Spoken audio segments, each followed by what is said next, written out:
Dan pembahasan sebelumnya telah dijelaskan dalam surat Al-Kahfi 28 untuk tidak menjauh dari orang-orang yang beribadah, orang soleh, orang yang menghamba kepada Allah. Alhamdulillah saat ini saya sedang mengikuti program beasiswa di perantauan. Ketika saya di desa, saya dekat dengan ustadz yang telah memberi saya banyak ilmu yang sangat bermanfaat. Semoga Allah merahmati beliau. Amin ya rabbal alamin. Mohon pencerahannya ustadz, apakah dengan saya merantau artinya menjauh dari orang-orang soleh? Memang tidak menjauh sepenuhnya, namun intensitas saya berinteraksi dengan beliau tentu berkurang. Dan juga apakah boleh ustadz karena keadaan kita harus menjauh, namun kita juga berusaha untuk mencari orang-orang soleh di lingkungan kita merantau. Terima kasih banyak Ustaz, jazakallahu khairan barakallahu fikum wa iyyakum. Terima kasih pertanyaan. Yang pertama,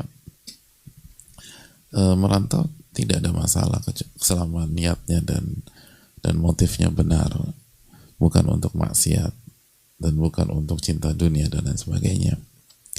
Dan merantau salah satu kultur para ulama, salah satu budaya ulama-ulama kita, khususnya ulama-ulama klasik.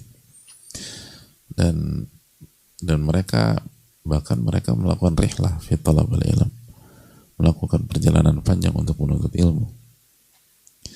Bukankah Al-Imam Syafi'i rahimahullah ta'ala meninggalkan Makkah ke Madinah, dan semenjak itu beliau nggak pernah tinggal lagi dan berdomisili di Makkah kan, kecuali beliau pulang lagi ke Makkah, tapi habis itu berangkat lagi, dan akhirnya beliau wafat di Mesir rahimahullah ta'ala. Jadi maksudnya udah nggak tinggal di Mekah sambil dan menghabiskan sisa waktunya sampai beliau meninggal di Mekah, enggak. Beliau pergi ke Madinah, lalu terus nanti ke Irak, dari Irak ke Mesir, dan seterusnya. Masuk Irak 2 kali. Terus juga Yahya bin Yahya dari Andalus ke Madinah, lalu Baqi bin Makhlad dari Andalus nanti ke Irak. Ada banyak contohnya banyak banget, nggak bisa kita sebutkan satu demi satu. Ibnu Asakir juga melakukan rihlah. Ada banyak sekali contoh dalam masalah ini. Jadi dan mereka semua dengan meninggalkan sebuah negeri atau sebuah kota, berarti kan mereka meninggalkan orang-orang soleh di negeri tersebut. Tapi nanti mereka akan mencari dan hidup bersama orang-orang soleh di negeri berikutnya. Walaupun perlu dicamkan juga bahwa kondisi hari ini dengan kondisi dulu itu berbeda gitu. Dulu ulama banyak gitu. Jadi poinnya adalah ketika kita dekat dengan seorang ustaz, apalagi level ustaz ya, dan ustaznya memang baik sebagaimana dikatakan oleh penanya hafizahullah, apa itu tuh anugerah yang mewah, mahal, susah nyari seperti itu. Ya lihat aja SDM Ustadz di Indonesia tuh berapa banyak sih dibanding dengan populasi orang Indonesia gitu. Itu berapa banyak? Belum lagi nanti ada yang oknum dan seterusnya. Dan ustadz-ustadz yang berkualitas itu emang mudah untuk diakses dan didekati, karena kan sedikit dan mungkin jaraknya jauh dan seterusnya. Nah ketika kita diberikan kesempatan untuk bisa dekat, itu sebuah kenikmatan yang sangat mewah yang belum tentu kita bisa dapatkan di daerah rantau. Mungkin kita dapat orang soleh di daerah rantau kita, tapi mungkin nggak sekualitas ustadz kita di desa kita. Walaupun bisa saja dapat yang sekualitas atau lebih berkualitas. Dari fadlullah yu'ti ma yasha, itu karunia Allah berikan sesuai dengan hamba yang Allah pilih. Tapi sekali lagi nggak mudah gitu. Jadi oleh karena itu yang harus kita lakukan adalah kaidah al-muhafadhu ala ra'sil mal khairun min riba. Menjaga modal itu lebih dikedepankan daripada mencari keuntungan. Itu kan teori bisnis simple. Makanya kalau pedagang-pedagang udah mepet, ya udah deh, yang penting modal balik lah mas gitu.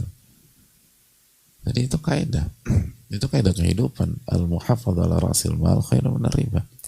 Menjaga modal itu lebih diprioritaskan dibanding mencari keuntungan. Artinya ketika kita dekat dengan seorang ustadz di desa kita, dan sekarang kita di perantauan, dan kondisi kita kita hari ini bersama alat komunikasi yang sangat luar biasa. Ya udah, jaga modal, jaga baik-baik hubungan kita dengan ustadz di desa kita. Walaupun intensitasnya nggak seperti dulu, tapi kalau kita jujur, kita jaga hubungan, kita selalu berusaha kontak, bukan nunggu di kontak beliau, karena al ilmu yu'ta wa la ya'ti, ilmu itu sebenarnya didatangi bukan mendatangi. Lalu kita tahu kesibukan ustadz-ustadz kita, guru-guru kita sangat padat, dan pada dasar ilmu murid yang datang, dan itu hukum asal. Ya udah, kita jaga banget hubungan dengan guru kita di desa kita tersebut, jaga baik-baik. Baru ketika hubungan udah baik dan kita dapat nasihat via smartphone kita atau alat komunikasi yang lain atau aplikasi yang lain, baru untuk memperkuat lagi, baru kita cari orang-orang soleh di perantauan, karena juga penting ketemu fisik dengan orang soleh. Apalagi ustadz-ustadz yang punya kualitas, nggak mungkin nggak ada kerjaan kan urusannya padat, sibuk segala macam, kan nggak, susah untuk misalnya dampingin kita lama-lama gitu loh. Nah, kita cari teman-teman soleh, dan itu syukur-syukur bisa dapat dekat sama ustadz lagi, ustadz yang berkualitas. Lebih bersyukur lagi kalau ketemu ustadz yang jauh lebih berkualitas. Dan ketika kita ketemu ustadz yang jauh lebih berkualitas, bukan kita melupakan ustadz kita di desa. Hal jazaul ihsan ilal ihsan. Bukankah balasan kebaikan-kebaikan yang sama? Bukankah para ulama mengajar kita al-wafa? Kata para ulama, ya akhi, aina ahdu dzakal ikhai? Aina ma kana bainana min safai? Saudaraku, mana kebersamaan kita dulu? Dan bagaimana interaksi ketulusan kita yang kita lakukan di waktu-waktu lalu. Jadi ingat, ketika kita punya ustadz di desa, lalu kita sekarang dekat sama ustadz yang jauh lebih berkualitas, mungkin jauh lebih dikenal dan seterusnya, kita tetap punya hutang budi yang harus kita balas, yang harus kita syukuri, harus kita balas loh. Man sana ilaikum ma'rufan fakafi'uh. Barang siapa yang berbuat baik maka balaslah. Apalagi ketika kita merantau,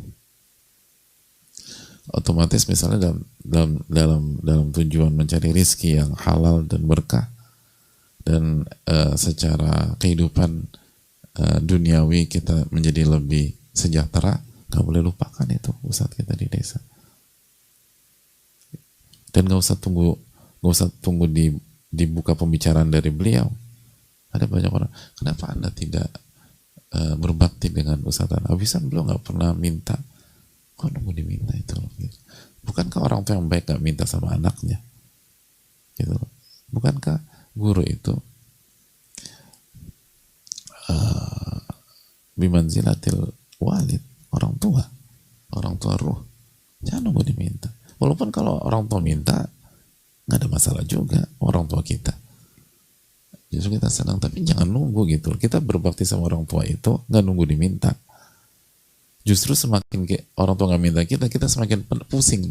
Gimana cara berbaktinya? Gitu. Kita punya orang tua yang settle lebih kaya daripada kita segala macam. Kan kita bingung gimana cara berbaktinya. Kalau orang tua kita misalnya karena usia segala macam, akhirnya income-nya menurun dan kita jauh lebih tinggi, justru itu kesempatan. Wah, ini waktunya saya berbakti, saya cover semuanya sebagaimana dulu saya di cover beliau. Itu keutamaan. Nah, sekali lagi, guru adalah orang tua ruh, orang tua akhirat. Kita harus inisiatif, sebagaimana anak harus inisiatif perhatiin orang tua. Makanya ada banyak anak tuh apa namanya, bawa bawa orang tuanya ke karena sakit ke dokter, ternyata stadiumnya udah lumayan gitu. Dokter negur, kenapa Anda baru bawa ibu Anda atau ayah Anda ke saya sekarang?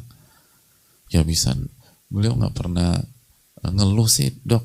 Apa kata dokternya? Anda sebagai anak peka dong, gitu kata dokternya. Anda sebagai anak peka, kok nunggu orang tua ngeluh?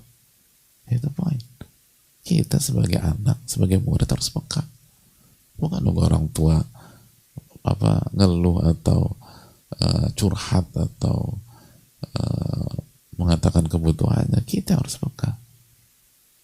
Sebagaimana dulu waktu kita kecil, orang tua kita nunggu kita cerita dulu baru kasih makan segala macam. Orang tua kan peka, nangis nih, oh kayaknya pipis atau pup atau segala macam. Nggak nunggu sampai apa namanya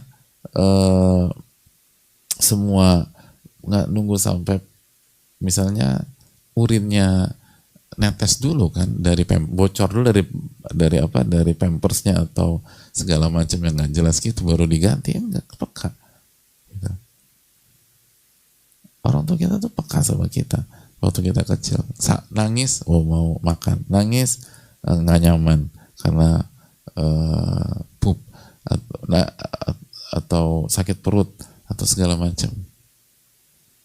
Nangis kayaknya dia nggak nyaman dengan satu dua pihak yang ada di keluarga besar kita, karena mungkin bercandanya sama dia sama bayi kita kelewatan gitu loh. Itu orang tua tuh peka. Nah waktunya kita peka sama orang tua. Namun guru itu adalah orang tua ruh, orang tua agama, sebagaimana dijelaskan para ulama. Dan Nabi SAW yang menjelaskan, innama anna lakum bimanzilatil walid wa'alimukum. Aku ini kedudukannya seperti orang tua bagi kalian. Kenapa? Aku yang mengajar dan mendidik kalian agama. Aku yang mengajar dan mendidik kalian agama. Dan masalah kita kurang kepekaan sekarang. Jadi ketika kita jadi anak rantau, kita harus peka. Apalagi kondisi sekarang lebih baik daripada dulu. Apa yang dibutuhkan guru saya dalam dakwahnya atau dalam pribadinya, dalam keluarganya, itu harus punya kepekaan demikian. Kalau nggak kita akan gagal jadi murid yang diberkahi oleh Allah Subhanahu Wa Taala. Jadi walaupun tetap cari, tapi walaupun demikian jangan pernah lupakan guru kita di desa dan apa yang bisa disupport. Support buat diri kita, mungkin beliau nggak butuh support. Nah, kita yang butuh, karena kita harus bersyukur. Kita harus bersyukur. Dan kalau nggak bersyukur, kita ditanya di hadapan Allah Subhanahu Wa Taala. Apa yang kita bisa lakukan? Wallahu taala a'lam bishawab.